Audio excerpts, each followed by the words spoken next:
Have you ever gazed up at the night sky and felt that peculiar blend of peace and wonder? There's something about the cosmos that speaks to us on a primal level.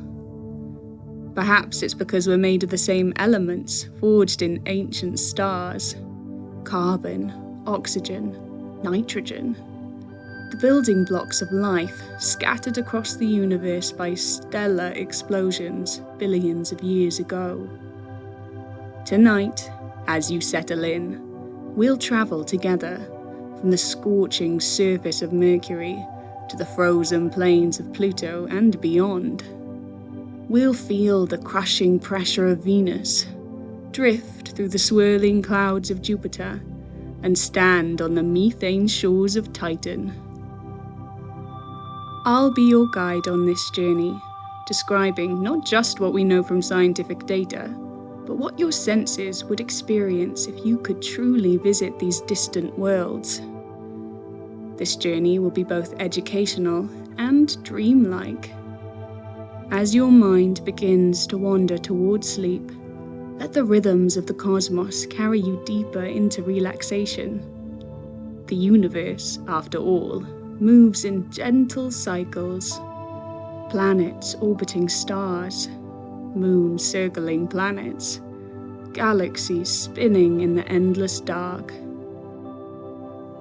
I'm Rhiannon Deamer, and welcome to Astrum Sleep Space, where we explore the wonders of our universe as you drift towards sleep. Tonight, I invite you to join me on a journey unlike any other, a personal tour through our solar system. So close your eyes, take a deep breath, and imagine yourself floating freely, untethered from Earth's gravity. We're about to embark on the greatest voyage any human could undertake, a personal tour of our cosmic neighborhood, our solar system. We begin naturally at home, Earth, our blue marble suspended in the blackness of space. As we gently push away from our planet, feel the tug of gravity loosening its hold. The air thins around you until there is none, replaced by the perfect silence of space. Looking back, you see Earth growing smaller, continents and oceans becoming more defined as you gain perspective. The planet is wrapped in a thin blue line, our atmosphere, that precious envelope of air that makes life possible. Wispy white clouds dance across the surface, casting shadows on the deep blue oceans below. The darkness around us is not truly black, but filled with stars, countless points of light that seem so much clearer without the filter of Earth's atmosphere. The sun, now visible in its full glory, is almost painfully bright, its surface churning with solar flares and sunspots. As we turn away from Earth and begin our journey inward toward the sun, take a moment to appreciate the gentle radiation warming your face, the same energy that powers all life on our home planet. Now, let's drift towards our first destination, the closest planet to the sun. Mercury appears first as a small cratered disk, not unlike our moon. As we approach, its surface comes into focus, a desolate landscape pockmarked with impact craters and vast plains of ancient lava flows. There's something hauntingly beautiful about this smallest of planets, a silent sentinel circling close to our star. We descend toward Mercury's surface during its long day. The lack of atmosphere means there's no gentle transition. Space simply ends, and solid ground begins. The silence is absolute. Without air to carry sound waves, even the impact of a mountain-sized meteor would be experienced only as a vibration through the ground. Stepping onto Mercury's surface, you would immediately notice the extraordinary weight of your body. Though Mercury is smaller than Earth, you don't feel lighter as you might expect. The crushing proximity to the sun's gravity adds to your sense of heaviness. The ground beneath your feet is a fine, dark grey powder covering solid basaltic rock. It crunches silently as you walk, leaving perfect footprints that might remain undisturbed for millions of years in this airless environment. Look up, and the sky is a deep, uninterrupted black, even during Mercury's day. The stars remain visible alongside the sun, which appears nearly 3 times larger than it does from Earth. The sun's disk dominates the sky, its fierce light creating sharp, dark shadows across the landscape. The temperature here during daylight is extreme, over 430 Celsius. Yet just on the night side of the planet, temperatures plunge to minus 180 Celsius. This dramatic contrast creates a unique phenomenon at Mercury's terminator, the line between day and night, where the surface rock repeatedly expands and contracts, creating a subtle network of cracks that spread across the landscape like whispers of geological time. While Mercury appears motionless beneath your feet, it's actually moving quite quickly, orbiting the sun every 88 Earth days. Time feels different here. Mercury's day lasts about 176 Earth days, meaning the sun rises, crawls agonizingly slowly across the sky, and sets over a period of nearly 6 Earth months. As we prepare to leave this small, silent world, take a moment to appreciate its ancient surface. Some of these craters formed over 4 billion years ago, preserving a record of the early solar system that has long since been erased on more geologically active worlds like Earth. Our next destination glows brilliantly in the black sky. Venus, Earth's sister planet and the brightest natural object in our sky after the sun and moon. As we approach, we don't see a surface, but rather an unbroken blanket of yellowish-white clouds, reflecting sunlight with remarkable efficiency. Descending through Venus's atmosphere is like sinking into an increasingly warm and turbulent ocean. The upper clouds, composed mainly of sulfuric acid, part around us as we push deeper. The gentle drift becomes a buffeting journey as powerful winds, reaching up to 360 kilometers an hour, carry us into Venus's global circulation pattern. Unlike the silence of Mercury, Venus has sound, the low rumble of wind and the distant crack of lightning. The deeper we descend, the more oppressive the environment becomes.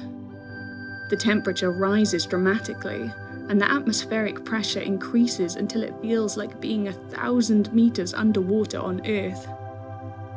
Finally reaching the surface, we find ourselves in a dim, reddish-orange landscape. The thick atmosphere filters the sunlight so thoroughly that even at noon on Venus, the illumination is similar to a heavily overcast day on Earth.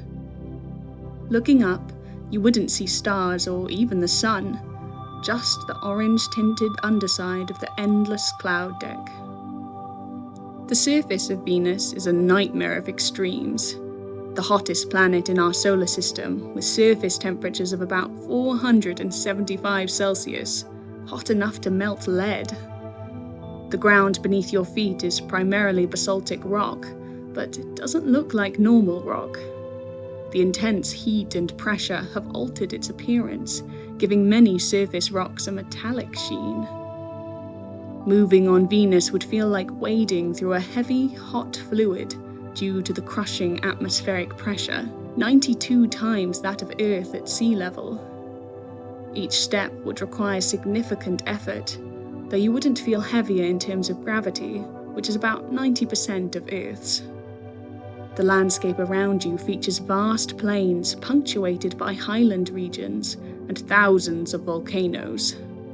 Some evidence suggests Venus may still be volcanically active, with lava flows occasionally refreshing the surface. In the distance, you might see lightning flicker through the clouds or strange wisps of metallic snow on the highest mountain peaks, where temperatures are just cool enough for certain metals to condense. Despite its hellish conditions, there's an eerie beauty to Venus, in the subtle variations of orange and red across its rocky plains, in the occasional flash of lightning through the perpetual clouds, in the slow dance of acidic weather patterns swirling overhead. As we leave this pressure cooker of a world, it's worth noting that Venus wasn't always this way. Evidence suggests it once had oceans and perhaps even conditions suitable for life. Its transformation into the inhospitable world we see today offers a sobering reminder of how planetary systems can change over time, a distant mirror reflecting one possible fate for our own world if climate change were to run completely unchecked. Returning to Earth after visiting our inner neighbours gives us a new appreciation for our home planet. From space, Earth's unique character becomes immediately apparent. The swirling white cloud patterns, the deep blue oceans, the rich browns and greens of the continents. Unlike the stagnant atmospheres of Mercury and Venus, Earth's air is in constant, life-sustaining motion. Weather systems dance across the surface. Hurricanes spiral like cosmic pinwheels. Jet streams carve invisible highways through the upper atmosphere, and the gentle cycle of evaporation and precipitation continues its ancient rhythm. Earth's magnetic field, visible from space as the aurora borealis and australis, shields us from the sun's harshest radiation. This protective bubble, along with our perfectly positioned orbit, not too close to the sun, not too far away, creates the narrow band of conditions where liquid water can exist on the surface. And where there is liquid water, there is the possibility of life. Indeed, Earth is the only place in our solar system where life as we know it thrives in astonishing abundance and diversity. From the deepest ocean trenches to the highest mountain peaks, from scalding hot springs to frozen Antarctic valleys, life has found a way to adapt and flourish.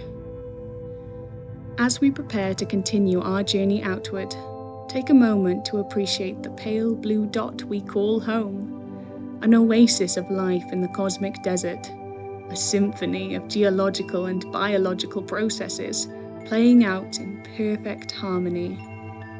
Earth is special not just because it's home, but because it represents an extraordinary convergence of conditions that make our existence possible. Before we venture further into the solar system, let's visit Earth's faithful companion, the Moon. A quarter the diameter of Earth, our Moon is unusually large relative to its parent planet, leading some astronomers to consider the Earth-Moon system a double planet. Approaching the lunar surface, the absence of atmosphere creates a landscape of stark contrasts. Brilliantly lit highlands stand adjacent to pitch-black shadows, with no gentle transition between them. The horizon curves noticeably closer than on Earth, a constant reminder of the Moon's smaller size. Touching down on the powdery lunar surface, your first step would create a perfect footprint in the fine regolith, a layer of crushed rock and dust that covers much of the Moon.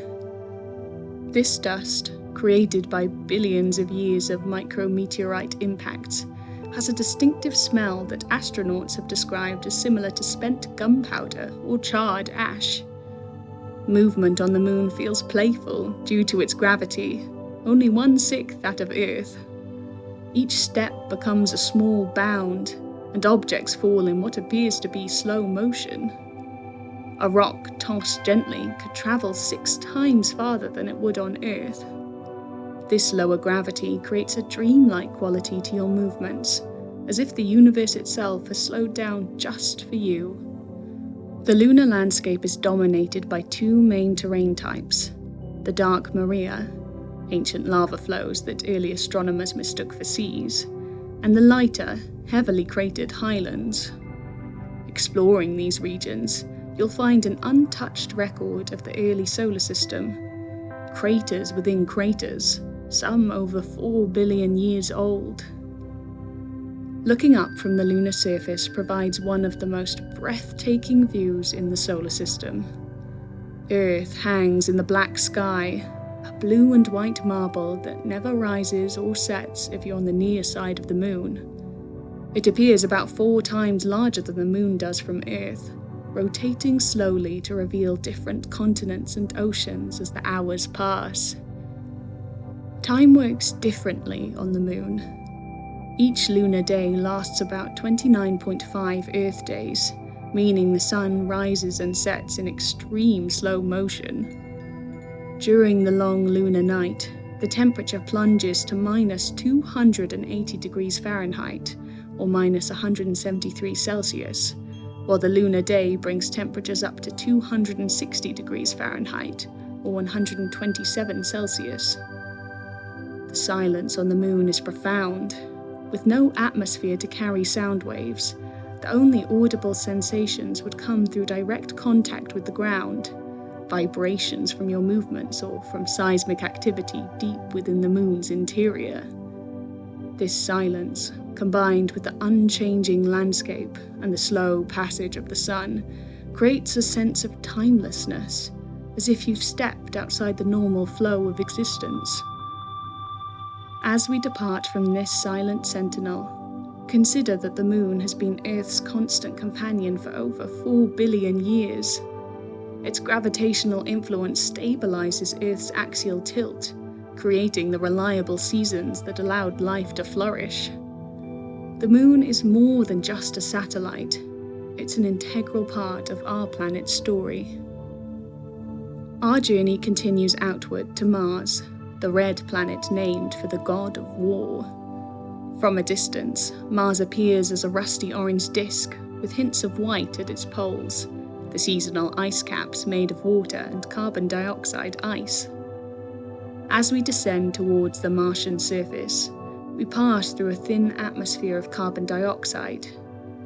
Though only about 1% as dense as Earth's atmosphere, it's thick enough to create some familiar weather patterns.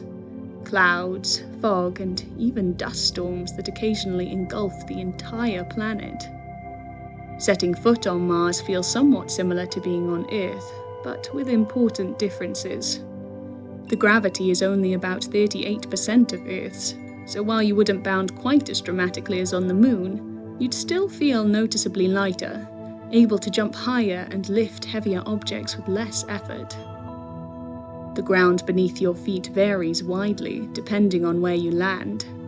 In the ancient southern highlands, you might find yourself on rough, cratered terrain, not unlike parts of the moon. In the northern lowlands, vast plains of volcanic rock and sediment stretch to the horizon.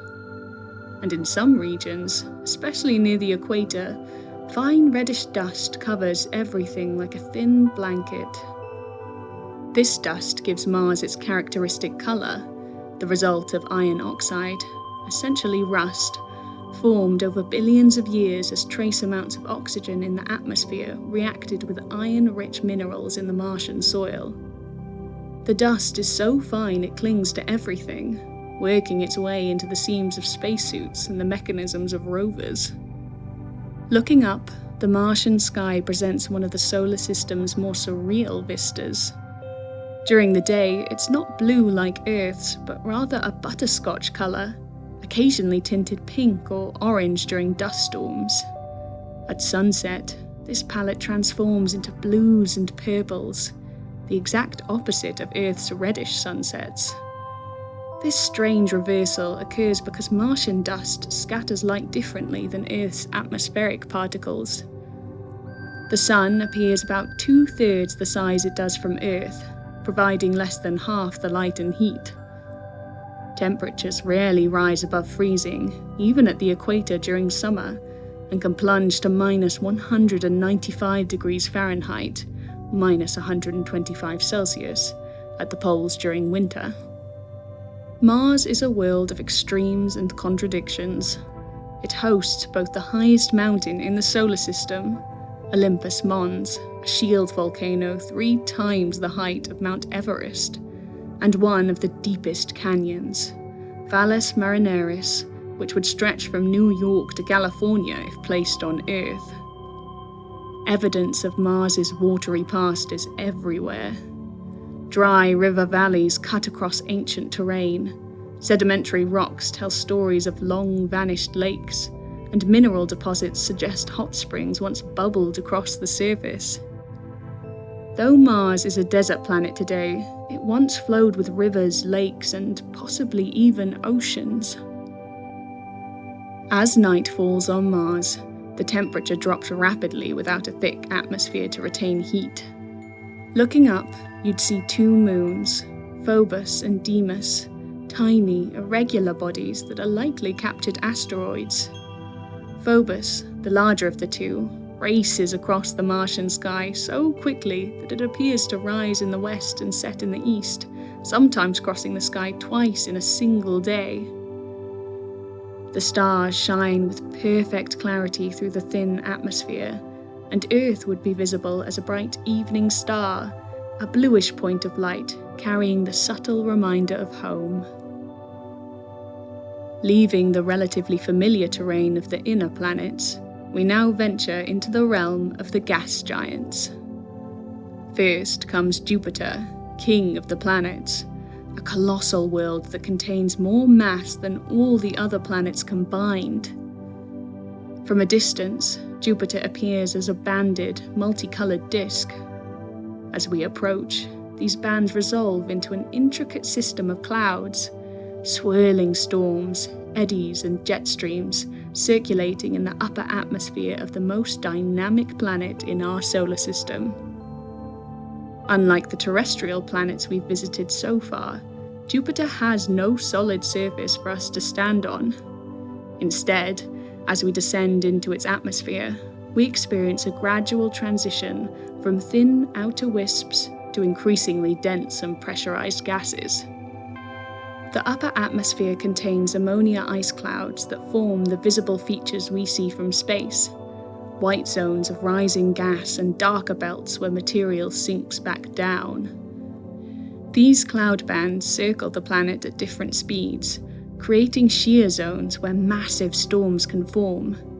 The most famous of these is the Great Red Spot, an anticyclonic storm large enough to swallow Earth that has been raging for at least 400 years.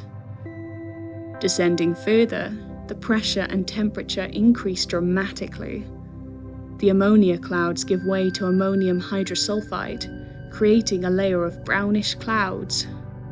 Deeper still, water clouds form in a region where the pressure is about 10 times that of Earth's atmosphere at sea level. Below the water clouds, Jupiter becomes increasingly alien. The hydrogen gas that makes up most of the planet's mass is compressed so intensely that it transitions into a state called liquid metallic hydrogen, a form of matter that doesn't naturally exist on Earth. This exotic material conducts electricity like a metal, generating Jupiter's powerful magnetic field as the planet rotates. At Jupiter's core lies a mystery. Scientists believe it contains a solid center, perhaps 15 times the mass of Earth, composed of rock, metals, and compressed hydrogen compounds. However, recent data suggests this core might be fuzzy or partially dissolved into the surrounding liquid layers. While we can't walk on Jupiter, we can explore its extensive moon system. The 4 largest, Io, Europa, Ganymede, and Callisto, were first spotted by Galileo in 1610, and each is a world unto itself. Volcanic Io, ice-covered Europa and its subsurface ocean, giant Ganymede with its own magnetic field, and heavily cratered Callisto all orbit within Jupiter's intense radiation belts. From the upper atmosphere of Jupiter, these moons would appear as bright, wandering stars, tracing their paths across the banded clouds below. The Sun, now 10 times smaller than it appears from Earth, provides dim illumination, a about 4% of what we receive on our home planet. Jupiter rotates faster than any other planet, completing a full turn in just under 10 hours. This rapid spin flattens the planet noticeably at its poles and helps drive the complex weather systems that circle endlessly through its atmosphere. As we leave this giant world behind, consider that Jupiter plays a crucial role in our solar system's architecture. Its massive gravitational influence helps shield the inner planets from cometary impacts, potentially making Earth more hospitable for life. Jupiter is not just a pretty feature in our sky, it's a key player in the story of our solar system's evolution. Next in our journey comes Saturn, perhaps the most visually striking planet in our solar system, thanks to its magnificent ring system. From a distance, Saturn appears as a pale yellow-brown disk, crossed by subtle cloud bands, encircled by rings that seem impossibly thin and perfectly flat. As we draw closer, the ring system reveals its true nature. Not solid sheets, but countless individual particles, ranging in size from microscopic dust to house-sized boulders, each orbiting Saturn like a tiny moon. The rings are composed primarily of water ice, giving them their bright, reflective appearance.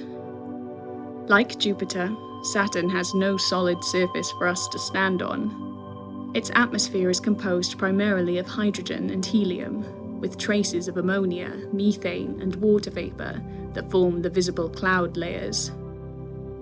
These clouds are arranged in bands similar to Jupiter's, but less pronounced, their features softened and muted as if viewed through a thin haze. Saturn's clouds move at tremendous speeds, up to 1,100 miles per hour, 1,800 kilometers an hour, near the equator. Despite these violent winds, the planet's atmosphere appears strangely serene from a distance, its storms and eddies hidden beneath layers of high-altitude haze.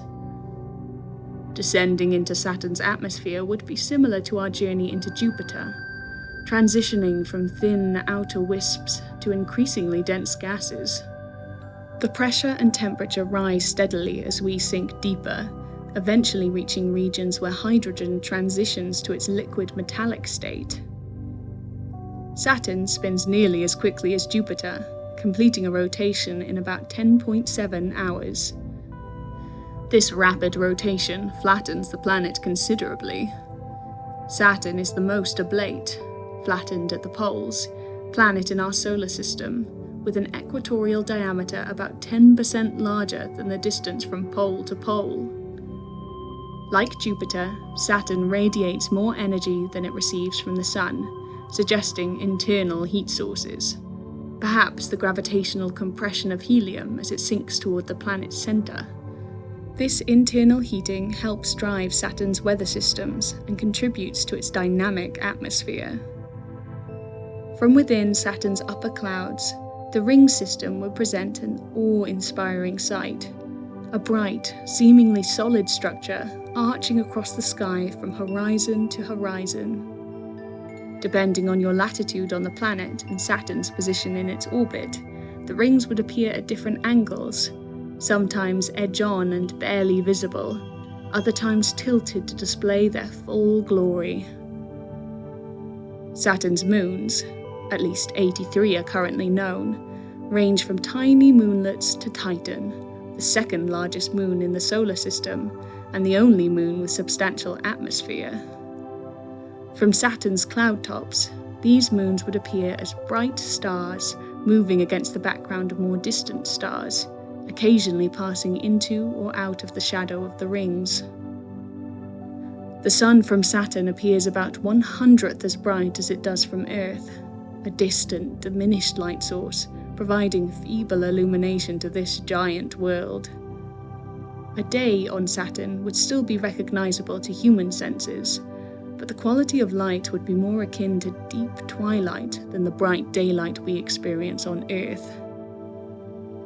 As we prepare to leave Saturn and its mesmerizing rings, Take a moment to appreciate the delicate balance at work in this system. The rings, likely formed from a shattered moon or captured comet, are both ancient and ephemeral. They may have existed for millions of years, but will eventually disappear as their particles either fall into Saturn or disperse into space. Like so many features in our solar system, Saturn's rings are a temporary arrangement in the grand sweep of cosmic time. Our journey takes us now to Uranus, the first planet discovered in the modern era through the use of a telescope. From a distance, Uranus appears as a small, pale, blue-green disk with few distinguishable features, a stark contrast to the dynamic cloud patterns of Jupiter and Saturn.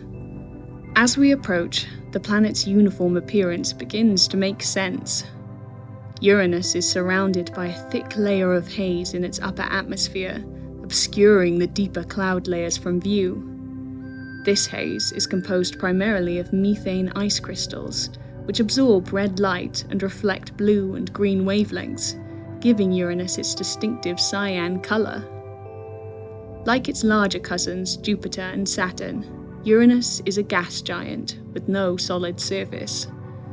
Its atmosphere is composed primarily of hydrogen and helium, with significant amounts of water, ammonia, and methane. These components form different cloud layers at various depths, though they're less distinct and dynamic than those of Jupiter or Saturn. What truly sets Uranus apart from other planets is its extreme axial tilt, about 98 degrees, causing the planet to orbit the Sun essentially on its side.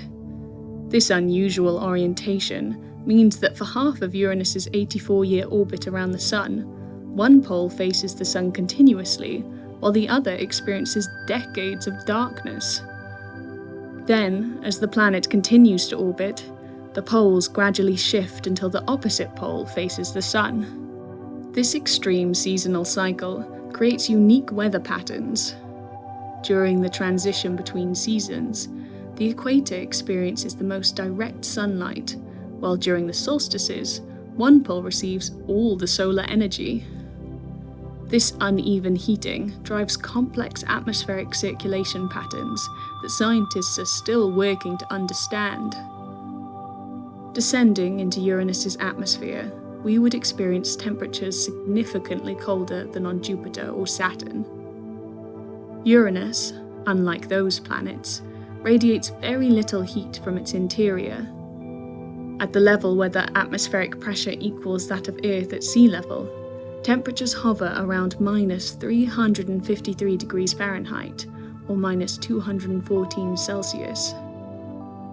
Deeper in the atmosphere, pressure and temperature increase dramatically. Below the hydrogen-helium atmosphere lies a thick mantle composed of water, ammonia, and methane ices. These aren't ice in the conventional sense. They exist at temperatures far above the freezing point of water on Earth, but remain solid due to the immense pressure. Some scientists refer to this layer as a water-ammonia ocean, though it's unlike any ocean on Earth. An exotic slurry of ionized water and ammonia under conditions so extreme they blur the line between liquid and solid. At Uranus's core lies a small, rocky center, perhaps the size of Earth, composed of silicates and metals. The boundary between this core and the surrounding ice mantle remains poorly understood, as do many aspects of Uranus's internal structure. From within Uranus's upper atmosphere, the Sun would appear as a very bright star, about 400 times dimmer than it appears from Earth, but still easily the brightest object in the sky. The planet's 27 known moons, all named after characters from the works of Shakespeare and Alexander Pope, would be visible as bright points of light tracking across the sky. Uranus's ring system, far less spectacular than Saturn's, would be barely visible as dark lines occasionally occluding stars. Unlike Saturn's bright, icy rings, Uranus's rings are composed of dark particles, making them difficult to see except when backlit by the Sun. As we leave this sideways world, consider that Uranus represents one of the great mysteries of our solar system. Its extreme tilt suggests a violent collision with an Earth-sized object early in the solar system's history, a reminder that our orderly planetary system emerged from a chaotic period of formation, and that cosmic accidents can shape the destiny of entire worlds. The final giant planet in our journey is Neptune, a deep blue world lurking at the edge of the planetary region of our solar system. Similar in many ways to Uranus, Neptune nonetheless has a character all its own, a dynamic, storm-ridden atmosphere surrounding a mysterious interior. From a distance, Neptune's deep azure colour is immediately striking. Like Uranus, this colour comes from methane in the atmosphere absorbing red light, but Neptune's blue is more vibrant and intense. As we draw closer, the planet's atmosphere reveals subtle cloud features, white, wispy clouds of methane ice crystals drifting high above deeper cloud layers. Despite receiving only 1/900th of the sunlight that reaches Earth, Neptune has some of the most violent weather in the solar system. When Voyager 2 flew past in 1989, it photographed the Great Dark Spot, a storm system the size of Earth, and measured wind speeds of up to 1,200 miles per hour, 2,000 kilometers an hour, the fastest winds of any planet in our solar system. Descending into Neptune's atmosphere reveals a world of contrasts. The upper layers are incredibly cold, about -353 degrees Fahrenheit, -214 Celsius, where the pressure equals Earth's at sea level. Yet Neptune radiates more heat than it receives from the Sun, suggesting significant internal heat sources driving its dynamic weather. Like the other gas giants, Neptune has no solid surface. Its atmosphere of hydrogen, helium, and methane gradually transitions to the mantle, a thick layer of water, ammonia, and methane ices under such extreme pressure that they behave like a hot, dense fluid. At the centre lies a solid core composed of rock and metal, perhaps 1.5 times the mass of Earth. One of Neptune's most fascinating features is its magnetic field, which is tilted 47 degrees from the planet's rotational axis and offset from the centre of the planet. This unusual configuration suggests that the field is generated not in the core like Earth's magnetic field, but in the conductive icy layers of the mantle. From within Neptune's upper atmosphere, the Sun would appear as merely a very bright star, 900 times dimmer than it appears from Earth. Despite this feeble illumination, Neptune's atmosphere is active and dynamic, with seasons lasting over 40 Earth years due to its 165-year orbit around the Sun. Neptune's largest moon, Triton, would be visible as a bright star moving across the sky. This fascinating world orbits Neptune in a direction opposite to the planet's rotation, suggesting it was captured rather than formed alongside Neptune. Triton has active nitrogen geysers and may have an ocean beneath its frozen surface, making it a target of significant scientific interest. As we leave Neptune behind, we exit the realm of the planets proper and enter the vast wilderness of the outer solar system, a region populated by dwarf planets, comets, and countless smaller bodies orbiting at the edge of the Sun's domain. Our final destination is Pluto, once counted among the major planets but now classified as a dwarf planet. Despite its demotion, Pluto remains one of the most fascinating worlds in our solar system, a complex and active place defying expectations. From a distance, Pluto appears as a tiny, faintly reddish-brown disk, showing subtle variations in brightness across its surface. As we approach, these variations resolve into a stunning array of terrain types, from the famous heart-shaped plain of Sputnik Planitia to mountain ranges rivaling the Rockies in height. Unlike the gas giants we've just visited, Pluto has a solid surface we can walk on. Stepping onto this distant world, you would experience gravity about 6% of Earth's, far weaker even than the Moon. Every movement would feel effortless, each step launching you several meters into the air in a slow motion bound. The ground beneath your feet is a mixture of water ice as hard as rock in Pluto's extreme cold, and more exotic ices, nitrogen, methane, and carbon monoxide, that would be gases on Earth. These volatile ices sublimate or transition directly from solid to gas in the thin atmosphere during Pluto's brief summer, and then recondense as frost during its long winter, creating seasonal patterns across the surface. Pluto's atmosphere is incredibly tenuous, primarily nitrogen with traces of methane and carbon monoxide, and about 100,000 times less dense than Earth's. Despite its thinness, this atmosphere can support haze layers and create subtle colours during Pluto's sunrise and sunset.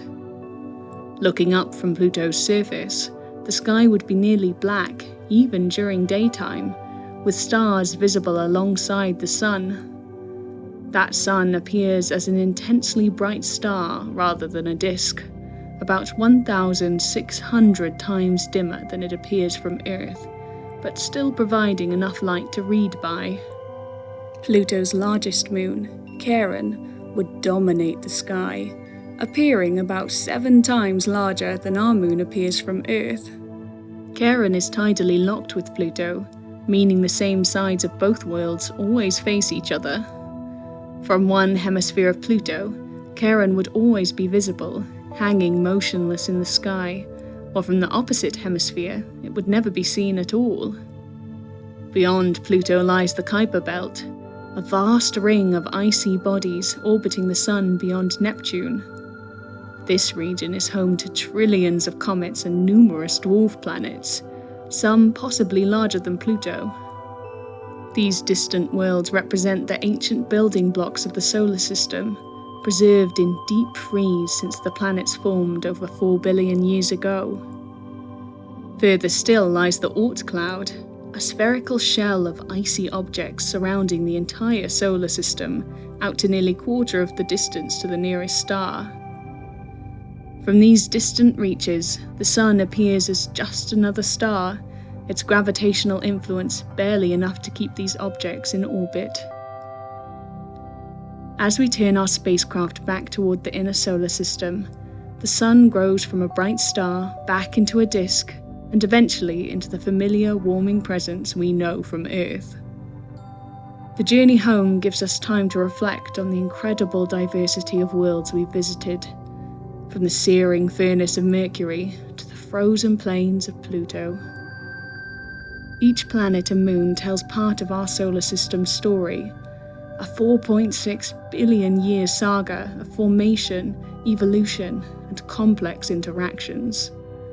The gas giants with their massive gravitational influence, the terrestrial planets with their solid surfaces and complex geologies, the moons with their surprising diversity and potential for harbouring life, and the countless smaller bodies that preserved the ancient materials from which everything formed. And at the centre of it all, the Sun, an ordinary yellow dwarf star by cosmic standards, yet the source of energy that makes Earth's abundance of life possible. Its steady nuclear fusion has provided light and heat for billions of years, and will continue to do so for billions more. As Earth grows from a pale blue dot to a half-disk, and finally to the full sphere of our home planet, we're reminded of a profound truth. In all our journeys through the solar system, we've found no place as perfectly suited for us as Earth. The thin envelope of atmosphere, the moderate temperatures, the abundant liquid water, all these factors combine to make our planet a precious oasis in the cosmic desert. Yet our exploration of the solar system has also revealed that Earth is not as unique as we once thought. Mars once had flowing water and conditions potentially suitable for life. Moons like Europa and Enceladus harbour subsurface oceans that might support life even today. Venus may once have been temperate before runaway greenhouse effects transformed it. These discoveries remind us that planets are not static. They evolve over time, sometimes dramatically. As our journey concludes and we settle back into our home world, I hope you carry with you a new perspective on our place in the cosmos. We are residents of a remarkable planet orbiting an ordinary star, one of billions in our galaxy, which is itself one of billions in the observable universe. Yet there is nothing ordinary about the experience of being alive, of being conscious enough to ponder the stars and planets, of being curious enough to explore them. Our ability to imagine these distant worlds, to send robotic explorers to them, and to comprehend what we discover is perhaps the most extraordinary thing in our corner of the universe. As you drift towards sleep, let your mind wander among the planets we visited. Perhaps you'll dream of Mercury's cratered plains, or Saturn's magnificent rings, or Pluto's nitrogen glaciers slowly flowing across its frigid surface. Perhaps you'll imagine new worlds we haven't yet discovered, awaiting future explorers. The cosmos invites both our scientific inquiry and our dreaming imagination. It whispers to us of vast possibilities and unknown frontiers. It reminds us that we are small but significant, temporary arrangements of atoms that have gained the ability to contemplate the stars from which those atoms came. Sleep well, cosmic traveller.